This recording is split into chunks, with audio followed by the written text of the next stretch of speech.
Yes, dear students, in this particular class we will talk about boundary conditions at interface between different media.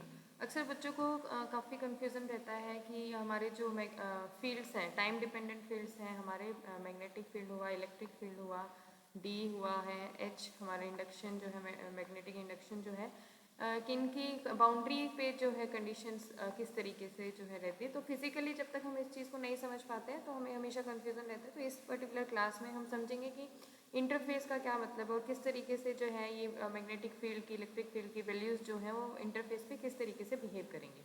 ठीक है, तो इसके लिए सबसे पहले तो आपको इंटरफेस को समझना पड़ेगा कि इंटरफेस क्या चीज़ है। अगर हमारे दो मीडियम है, मैं कह रही हूँ एक मीडियम यहाँ पर है, एक मीडियम यहाँ है। मीडियम क्या हो सकता है, यहाँ पे सपोज आपका एयर है, इधर सपोज आपका ग्लास है। एक तरीके से कोई भी वेरिएशन जो है आपका म्यू जहाँ पर वेरी कर रहा है और जहाँ से ये चेंज आना आपका शुरू होगा जिस लाइन पे, ठीक है, दो मीडियम आपके जहाँ मैच कर रहे हैं, मिल रहे हैं, वहाँ पे वो जो लाइन ड्रॉ होगी दैट इज़ योर इंटरफेस। अब इंटरफेस पे क्या होगा, जैसे ही आपका मीडियम चेंज हो रहा है तो मैग्नेटिक फील्ड की वैल्यू जो है, इलेक्ट्रिक फील्ड की वैल्यू जो है, ये डिस्प्लेसमेंट करंट डेंसिटी है या मैग्नेटिक इंडक्शन की वैल्यू जो है ये चेंज हो जाती है। लेकिन ये किस तरीके से चेंज होगी, किसी का नॉर्मल कंपोनेंट आपका कांस्टेंट रहेगा, किसी का टेंजेंशियल कंपोनेंट कांस्टेंट रहेगा। तो ये सब चीज़ें जो है हम वन बाय वन जो है समझेंगे। तो सबसे पहले हम मैग्नेटिक फील्ड की बात करते हैं, बी की बात करते हैं।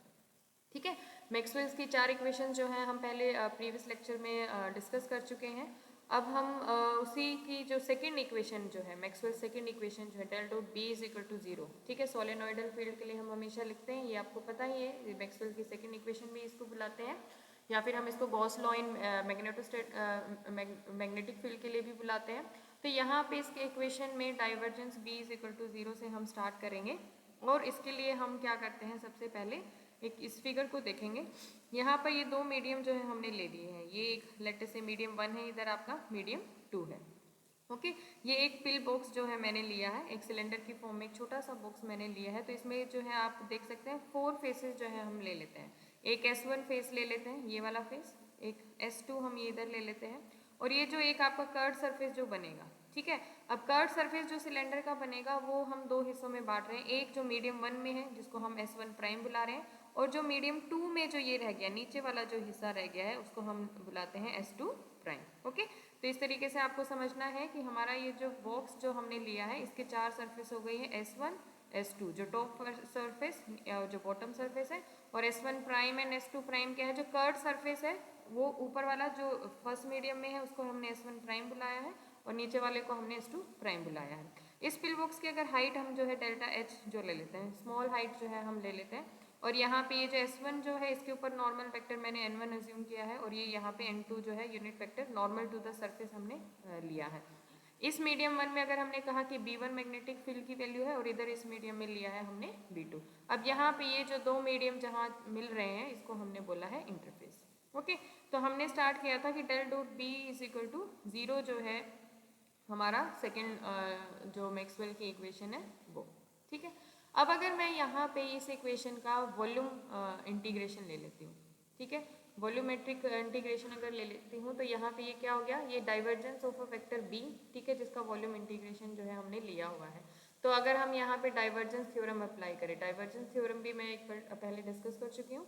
तो डाइवर्जेंस थ्योरम में क्या होता है कि वॉल्यूम इंटीग्रल जो है उसको हम सरफेस इंटीग्रल में कन्वर्ट कर सकते हैं। कब, अगर हमने कोई वेक्टर उसका डाइवर्जेंस अगर ले लिया है और उसका वॉल्यूम इंटीग्रल हम ले रहे हैं, तो ये जो है, ये इंटीग्रेशन जो है, ये आपके इसी वेक्टर बी का सरफेस इंटीग्रल जो है हम उसके इक्वल लिख सकते हैं। और सरफेस कौन सा होगा, एक close surface that is enclosing this volume. मतलब यहाँ पे ये जो इसका पूरा जो आउटर जो सरफेस होगा जिसने इस पिल बॉक्स के वॉल्यूम को इनक्लोज किया हुआ होगा, इस सरफेस पे अगर मैग्नेटिक फील्ड का हम इंटीग्रेशन लेंगे over the close surface B dot d s, तो उसके बराबर होगा। यहाँ पे हमें साथ में लगाना पड़ेगा एन कैप। अब एन कैप क्या है, ये आपका यूनिट वेक्टर है normal to the surface d s. ठीक है, तो सरफेस के नॉर्मल जो हम वेक्टर ले रहे हैं वो हमारे कंसिडर हमें करने पड़ेंगे। तो गॉस डाइवर्जेंस थ्योरम से हमने कहा डाइवर्जेंस ऑफ बी जो है उसका वॉल्यूम इंटीग्रल जो है आपके मैग्नेटिक फील्ड के नॉर्मल कंपोनेंट के बराबर आपका हो जाएगा। सरफेस इंटीग्रल हम ले रहे हैं over the surface which is enclosing this volume B. Okay, लेकिन हमने देखा कि आपका जो डेल डॉट बी जो है दैट इज जीरो। ठीक है, तो यहाँ पे डाइवर्जेंस B जो है वो आपका 0 है मैक्सवेल की सेकेंड इक्वेशन के अकॉर्डिंग। तो यहाँ पे ये जो वेक्टर है इंटीग्रेशन जो है दिस शुड बी 0। इसका मतलब हम ये लिख सकते हैं B dot n cap d s is equal to 0। ठीक है, तो हमने क्या किया, मैक्सवेल की सेकेंड इक्वेशन को यूज किया है और डाइवर्जेंस थ्योरम को यूज किया और हम इस कंक्लूजन पर पहुंच गए हैं। अब इसको हम अगर हम एक्सपेंड करें जो सरफेस हमने लिया है, अब ये सरफेस जो है जिस वॉल्यूम को एनक्लोज किए हुए है वो सारा सरफेस हमने 4 हिस्सों में डिवाइड किया था, S1 S2 S1 prime and S2 prime. तो इसी इंटीग्रेशन को हम लिख लेते हैं वहां पर S1 के corresponding S2 S1 prime and S2 prime. ठीक है, तो ये जो आपका क्लोज इंटीग्रेशन था over the surface that has been divided into these 4 parts. Okay, we can write this. ठीक है, तो अब हमने देखा कि अगर हम ये कहें इंटरफेस के ऊपर हमें देखना है यहाँ पे क्या आपकी कंडीशन रहेगी। हमने देखा यहाँ पे B1 मैग्नेटिक फील्ड है और यहाँ पर B2 मैग्नेटिक फील्ड है। हमें नहीं पता इंटरचेंज जब होगा तो क्या होगा। तो इंटरफेस पे हम क्या करेंगे, हमें इंटरफेस के पास पहुंचना होगा तो हम उसके लिए क्या करेंगे, हम डेल एच की वैल्यू जो है धीरे धीरे 0 की तरफ मूव करना शुरू करेंगे। डेल एच की वैल्यू 0 करने का मतलब क्या है, आप इसकी हाइट जो है कम कर रहे हैं। इसका मतलब क्या है कि S1 जो है वो छोटा बिल्कुल इधर इंटरफेस पे आ गया है और S2 यहाँ पे ऊपर की तरफ पहुंच के ये एक कॉमन सरफेस जो है इन्होंने बना दिया है। ठीक है, तो S1 is approaching towards S2 या हम ये कहें कि S2 is approaching towards S1 at the interface. दोनों जो है एक दूसरे के पास आ गए। इसका मतलब क्या, इन्होंने एक सरफेस S जो है कॉमन बना लिया है। ठीक है, और जब हम इसकी हाइट h 0 कर रहे हैं तो उससे क्या होगा, S1 प्राइम की वैल्यू तो है वो क्या 0 होगी क्योंकि हम इसको बिल्कुल इंटरफेस पे लेके आ रहे हैं। ऐसे ही S2 प्राइम की वैल्यू जो है वो भी आपकी 0 होनी चाहिए। तो यहाँ पर जो हमारा सरफेस इंटीग्रल जो हमने लिया था S1 प्राइम और S2 प्राइम के करस्पॉन्डिंग जो लिया था, ये कंपोनेंट तो आपके 0 हो जाएंगे क्योंकि सरफेस एरिया ही हमने कह दिया कि 0 हो गया। जब डेल एच आपका 0 की तरफ मूव कर रहा है, हाइट जो है बॉक्स की हम बिल्कुल कम कर रहे हैं, तो कर्व सरफेस की जो वैल्यू है वो कम होती जाएगी और अल्टीमेटली वो 0 हो जाएगी इंटरफेस पे। ठीक है, तो ये दोनों कंपोनेंट 0 होने के बाद ये बाकी के जो दो कंपोनेंट बचे ये this should be equal to 0। ठीक है, अब यहाँ पे N1 क्या है और N2 क्या है, ये हमने स्टार्टिंग में ही लिया था, इस फिगर में आपने देखा था। N1 जो है S1 के नॉर्मल वेक्टर था, N2 जो है S2 के नॉर्मल वेक्टर था। तो यहाँ पे जब हमने एकदम इंटरफेस पे ले आए हैं इधर इस पे, यहाँ पर आप देखेंगे N1 क्या ऊपर की तरफ, ठीक है, और N2 क्या हो जाएगा आपका नीचे की तरफ। दोनों अपोजिट डायरेक्शन में आपके नॉर्मल वेक्टर्स हैं इंटरफेस पे। ओके, तो हम क्या लिख सकते हैं कि आपका ये इंटीग्रेंट जो है ये चीज़ जो है आपकी 0 हो जाएगी। ठीक है, ये इंटीग्रेंट जो है आपका 0 कब होगा, जब यहाँ पे ये इंटीग्रेंट जो है इनका 0 होना चाहिए। ds आपका कॉमन बाहर आ जाएगा। तो B1 dot N1 cap and B2 dot N2 cap will become equal to 0। Okay, तो यहाँ से B1 डॉट N कैप जो है इधर माइनस B2 N2 हो गया। ठीक है, इस तरफ हम इसको ले आए हैं, बिल्कुल सिंपल। अब N12 जो है, अगर मैं कहूँ कि कोई यूनिट वेक्टर है फ्रॉम मीडियम 1 टू मीडियम 2, मैंने एक N12 जो है यूनिट वेक्टर लिया है जो 1, उसकी डायरेक्शन क्या है इस N12 वेक्टर की, मीडियम 1 से मीडियम 2 की तरफ। ठीक है, तो यहाँ पर आप देखेंगे कि आपका ये यूनिट वेक्टर है फ्रॉम मीडियम 1 इंटू मीडियम 2। तो इसका मतलब क्या हुआ, ये N2 जो है N2 की डायरेक्शन के अलोंग हुआ।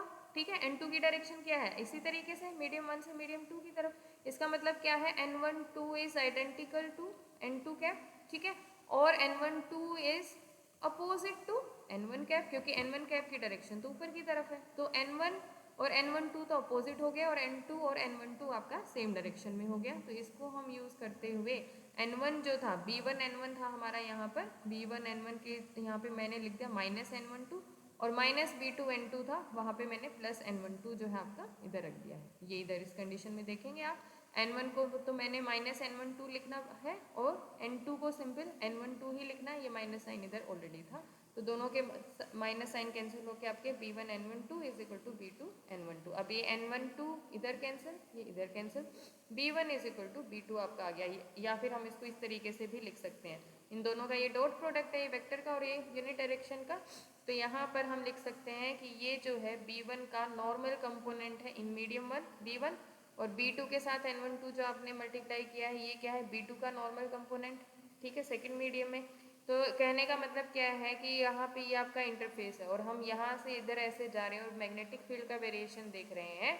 तो हम देखेंगे कि B1N जो है वो B2N के बराबर है, मतलब B2N का नॉर्मल कंपोनेंट इधर, B1N का नॉर्मल कंपोनेंट इधर तो यहाँ पर हमने देखा कि नॉर्मल कंपोनेंट जो है आपका कंटिन्यूअस रहेगा, मींस इसमें कोई ब्रेक नहीं है, जो वैल्यू यहाँ थी वही वैल्यू यहाँ पे थी, इंटरफेस पे भी आपकी सेम वैल्यू रहेगी। मतलब आपका जो भी मैग्नेटिक फील्ड आपने किसी भी आर्बिट्रेरी डायरेक्शन में लिया हुआ है, इसको दो कंपोनेंट में आप रिजोल्व करोगे, इसका जो नॉर्मल कंपोनेंट आएगा वो आप इस मीडियम में लो या इस मीडियम में लो, आपका ये यहाँ पे इंटरफेस पे नॉर्मल कंपोनेंट आपका इक्वल रहेगा। ठीक है, तो B1n and B2n are normal components of B1 and B2। ठीक है, तो यहाँ पे हमने देखा कि नॉर्मल कंपोनेंट जो है मैग्नेटिक इंडक्शन का is continuous across the interface. Okay, ठीक है, तो मैग्नेटिक फील्ड जो है इंटरफेस पे आपका हमेशा कंटिन्यूअस रहेगा, उसका कौन सा component, normal component. Tangential component इस तरीके से बनेगा। ठीक है, नॉर्मल कंपोनेंट जो है आपका वो यहाँ पे हमेशा आपका कांस्टेंट रहेगा। कांस्टेंट रहने का मतलब कि उसमें कोई ब्रेक नहीं लगेगा, ऐसा नहीं है कि यहाँ तक मैग्नेटिक फील्ड था, यहाँ पे मैग्नेटिक फील्ड था लेकिन यहाँ पे कुछ नहीं है तो ये डिसकंटिन्यूटी है, लेकिन हम कह रहे हैं ये कंटिन्यूअस है, आपका सेम रहेगी वैल्यू। ठीक है, so this was about your boundary condition of magnetic field B. Okay.